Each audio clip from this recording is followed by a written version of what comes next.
Welcome, my dear student, in the digital learning class of mathematics. As you all know, from last 2-3 days, we are discussing about real numbers. Real numbers are the combination of rational numbers and a irrational number.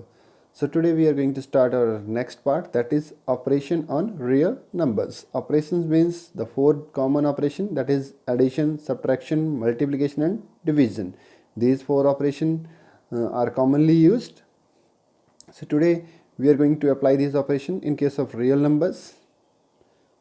So first you need to keep in mind some rules so that how to apply the operations on rational numbers or irrational numbers.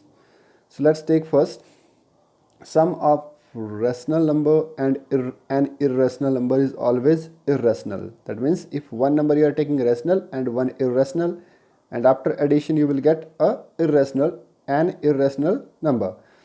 In difference, similarly, if you are subtracting rational and an irrational, you will get irrational number. Next, third rule is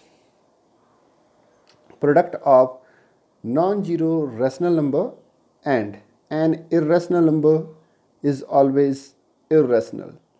Here I did underline non-zero. Why I did underline non-zero? My dear student, 0 is also a rational number. If we are multiplying 0 to any number, then answer is 0. That's why I have written non-zero. That means if we are taking any number except 0 and multiplying it to irrational number, then we will always get a irrational number.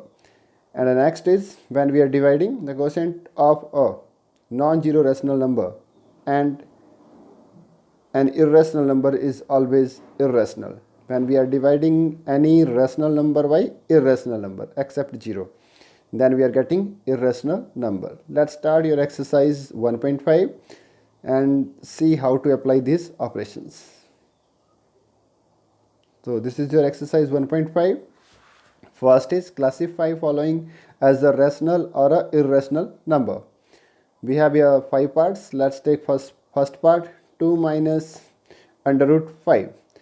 So let's see, my dear student, in the question it is very clear. 2 is rational and under root 5 is irrational.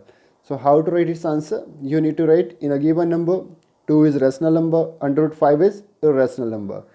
Then we can use first property, that is, as we know the difference of rational and an irrational number is an irrational. Therefore 2 minus under root 5 is irrational number.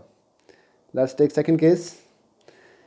First, if you are checking this question, then it is look like an irrational number because 3 plus under root 23 bracket close minus under root 23 minus under root 23 is irrational number because it is a prime number. But after solving, 23 is going to cancel with the 23, you will get only 3. Such question you need to open a bracket and solve these. After then sometime it is not a rational number, it is irrational. But in this case, after subtracting under 23 minus 23, then we will left with a 3. 3 is a rational number, this you all know. Next question is also similar one. 2 into under root 7, 7 upon under root 7. I have already written under root 7 and under root 7 with red color. Why? Because we can cancel these two, under root 7 and under root 7. If you are cancelling under root 7 and under root 7, then you will left with 2 upon 7, and 2 upon 7 is a rational number. Next is 1 upon under root 2. This is the case, my dear student, where we are dividing a rational number with an irrational number. In this case, 1 is our rational number and under root 2 is irrational number. So as we know that the quotient of non-zero rational number and irrational number is always irrational number. So 1 upon under root 2 is an irrational number.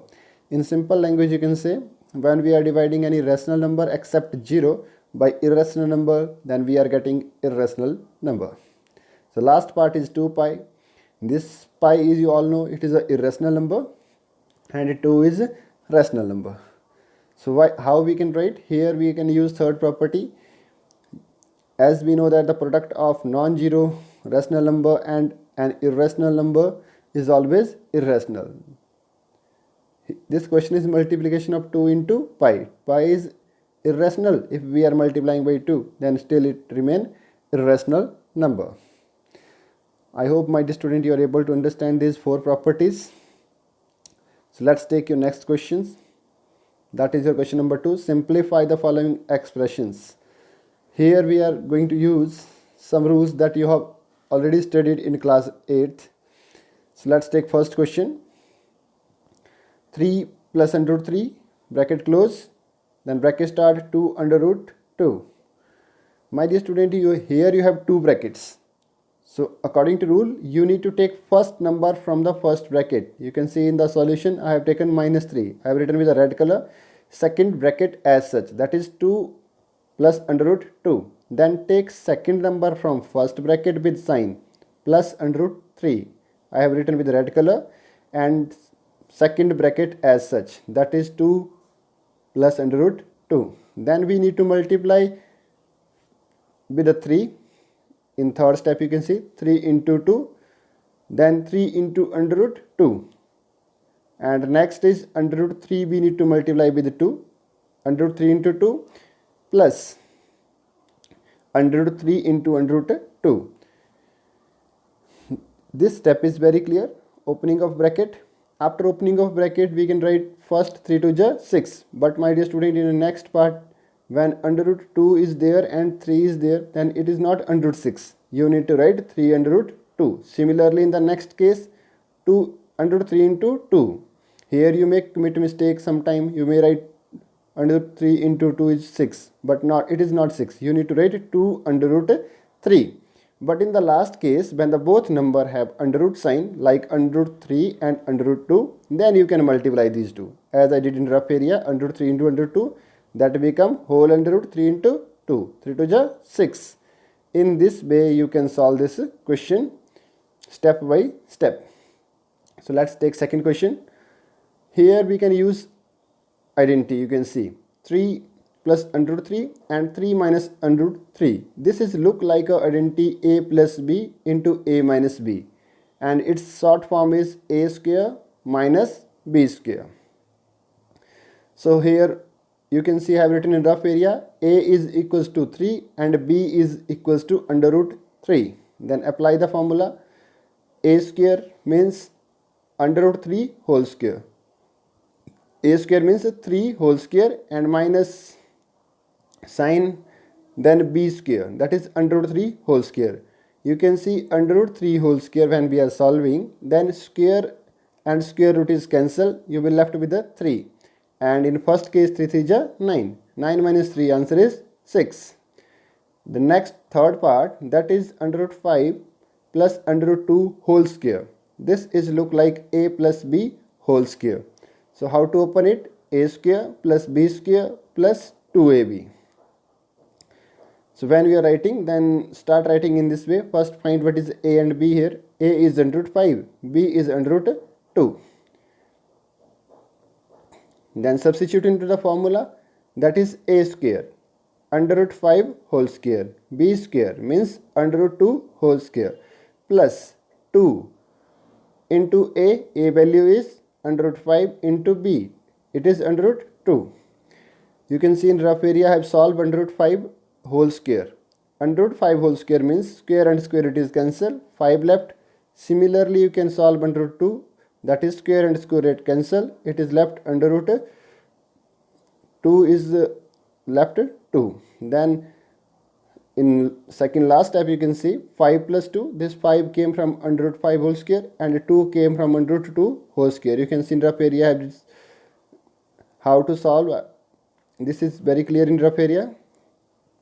So after then you can see once again here under root 5 and under root 2 both are downside of square root. That means you can multiply both. 5 to the 10. So overall answer become 5 to 7 plus 2 under root 10.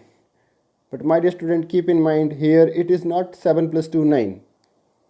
7 remains separate and 2 is multiplied to under root 10. So we are not supposed to add both. It remain as it is 7 plus 2 under root 10. This is your final answer. I hope my dear student you are able to understand these questions. Thank you.